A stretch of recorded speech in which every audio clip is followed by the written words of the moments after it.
कक्षा 10वीं विषय हिंदी दिनांक 18/8/2020 प्रकरण में है पाठ 5 राजियारा सोरठा। इस ऑनलाइन क्लास में सभी भैया और बहनों का अभिभावकों का अभिनंदन। अपन ने राजियारा सोरठा में पिछली बार शुक्रवार को और 5 सोरठे पढ़े, 4 पढ़े थे।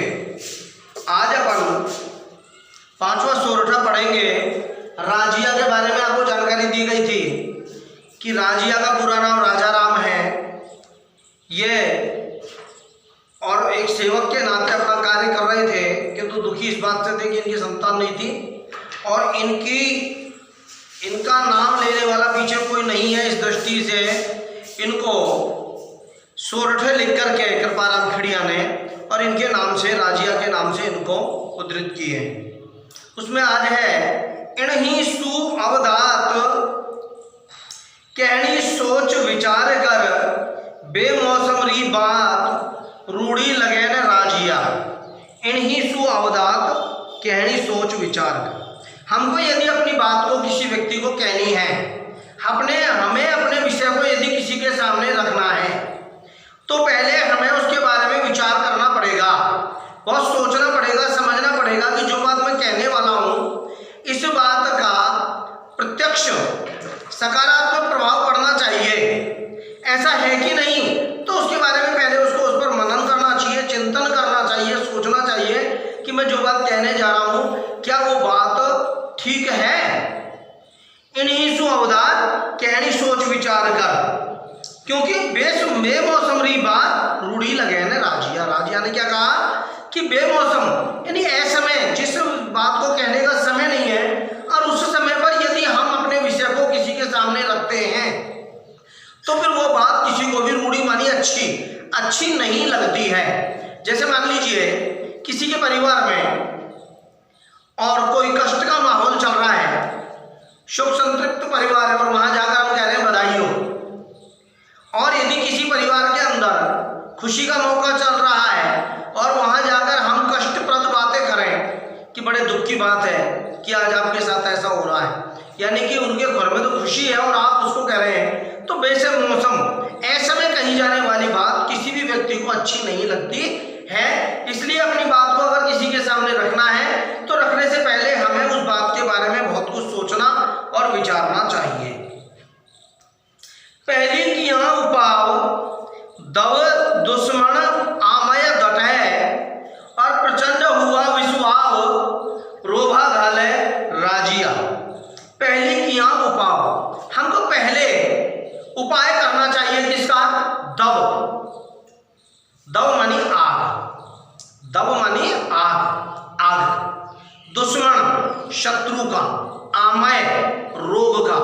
शत्रु, रोग और अग्नि, ये 3 चीजें ऐसी हैं कि इनके बारे में हमको प्रारंभ से ही सोचकर रखना चाहिए कि यदि किसी प्रकार की कोई अनहोनी यदि किसी के साथ होती है तो उसका हमें पूर्व में ही अपने पास में उपाय रखना चाहिए।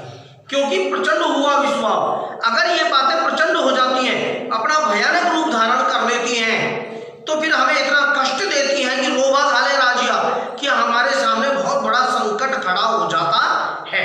कैसे हो जाता है? यदि मान लीजिए आग के लिए हमने कोई व्यवस्था नहीं की, हमें पता है हमारे घर छपरे के हैं, कच्चे घर हैं और फूस से बना हुआ छप्पर ढका हुआ है, तो हमें उसके लिए अपने घर के आसपास कहीं मिट्टी का ढेर होना चाहिए, कहीं पानी का कोई कुंड वगैरह होना चाहिए कि अगर कभी ऐसा ना हो कि चूल्हे पर भोजन बनाते समय यदि कोई भी कार्य करते समय यदि पतंगी लग गई तो हम तुरंत उस पर पानी डालकर या मिट्टी डालकर उसे बुझा सकें, तो उसकी हमें व्यवस्था रखनी चाहिए। इसी प्रकार से शत्रु है तो शत्रु के बारे में भी हमको सोच विचार कर रखना चाहिए कि हमारा कौन शत्रु है। पहली बात तो उससे हमें उलझना नहीं चाहिए, और यदि मान लीजिए ऐसी कोई स्थिति भी आ जाए तो हमें अपने आप को उससे कैसे बचाना है उसका उपाय हमको करना चाहिए। इसी प्रकार से रोग है, किसी प्रकार का कोई रोग है उसका हमें प्रारंभ में ही इलाज करना चाहिए, उसकी व्यवस्था रखनी चाहिए। अगर वो हमारे पास नहीं होगी तो फिर वो अपना रूप धारण कर लेगी, और जब बड़ा रूप धारण कर लेगी तो फिर हमें बहुत बड़ा कष्ट वो देगी। इसलिए हमको राजिया ने कहा है कि इन सब का पहले ही हमें विचार उपाय रखना चाहिए। हीमत कीमत होए और बिना हीमत कीमत नहीं। और करे ने आदर कोय रद कागज जीव राजिया। हिम्मत कीमत होए, जिस व्यक्ति के पास हिम्मत होती है, साहस होता है, धैर्य होता है, उस व्यक्ति की समाज में भी कीमत होती है। उसको आदमी पहचानता है कि वह व्यक्ति अच्छा है, हिम्मत वाला है, साहसी व्यक्ति है, धैर्यवान व्यक्ति है। हिम्मत कीमत होए, बिना हिम्मत कीमत नहीं। और यदि किसी व्यक्ति के पास अपने पास में हिम्मत नहीं है, साहस नहीं है, धैर्य नहीं है, तो उसकी समाज में भी कोई इज्जत, समाज में या परिवार में कोई इज्जत नहीं होती है। क्यों? क्योंकि किसके अनुसार उसको रखा गया है कि करे ने आदर कोय, उसको कोई समाज में या परिवार में सम्मान नहीं करता है। रद्द कागज जीव राजिया, जिस प्रकार से एक रद्दी कागज होता है और उस रद्दी कागज को उठा करके कचरा दान में फेंक देते हैं, कचरे के साथ में उसको डालकर आग लगा देते हैं, जिस प्रकार से उस कागज की कोई इज्जत नहीं है, उसी प्रकार से जिस व्यक्ति में हिम्मत और बल और साहस, धैर्य नहीं होता है, ऐसे व्यक्ति का समाज में और परिवार में कोई इज्जत नहीं होती। और ऐसे आदमी की जब इज्जत नहीं होती है तो उसका कोई समाज में सम्मान भी नहीं करता है। उपजावे अनुराग कोयल मन हरकत करे और कड़वो लागे काग रसना रा गुण राजिया। उपजावे अनुराग, उपजावे यानी पैदा करती है, अनुराग मानी स्नेह, प्रेम। कोयल, कोयल जब बोलती है तो इतनी सुरीली आवाज में बोलती है, इतनी मीठी आवाज में बोलती है, वो हर किसी व्यक्ति के मन को प्रसन्न कर देती है, हर्षित कर देती है। अर्थात इसके कारण से व्यक्ति के मन में स्नेह और प्रेम की भावना जागृत हो जाती है। क्यों? क्योंकि मीठी वाणी है और हमारे मन को अच्छी लगने वाली है, इसलिए वो हमें अच्छी लगती है। कड़वो लागे काव, लेकिन जो कौवा होता है वो अपनी काव काव की जो कड़वी कटु आवाज बोलता है, वो आवाज किसी को भी अच्छी नहीं लगती है और हर कोई व्यक्ति उसको उड़ाने के लिए, उसको भगाने के लिए तैयार रहता है, क्योंकि उसको कोई भी पसंद नहीं करता। रसनारा गुण राजिया, राजिया ने कहा है कि जीव में यही फर्क है कि जीव का गुण कैसा है। अगर आप किसी व्यक्ति के सामने अपनी मीठी वाणी में बात करेंगे, सौहार्दपूर्ण व्यवहार करेंगे, उसको प्रसन्न रखने वाली बात करेंगे, अगर यदि ये सब आपके पास है, आपकी रचना में, आपकी जीव में अगर मीठापन है, तो दूसरे व्यक्ति आपसे खुश होगा, आपकी ओर आकर्षित होगा। अन्यथा कौवे के समान कड़वी आवाज में अगर हम कठोर आवाज में बात करेंगे तो कोई भी व्यक्ति हमें अपने पास बैठने के लिए स्वीकार नहीं करेगा।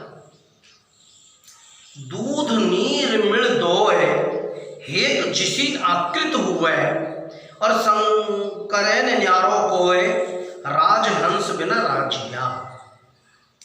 इसमें कहा है कि दूध नीर, दूध और पानी, मिल दो है, इन दोनों को यदि मिला दिया जाए, दूध को और पानी को अगर एक जगह कर दिया जाए, मिला दिया जाए, तो दिखने में हमें दूध की आकृति दिखाई देती है, एक जैसी आकृति हुआ है, दोनों की आकृति एक जैसी हो जाती है, अर्थात वो दूध के समान ही दिखाई देने लगता है।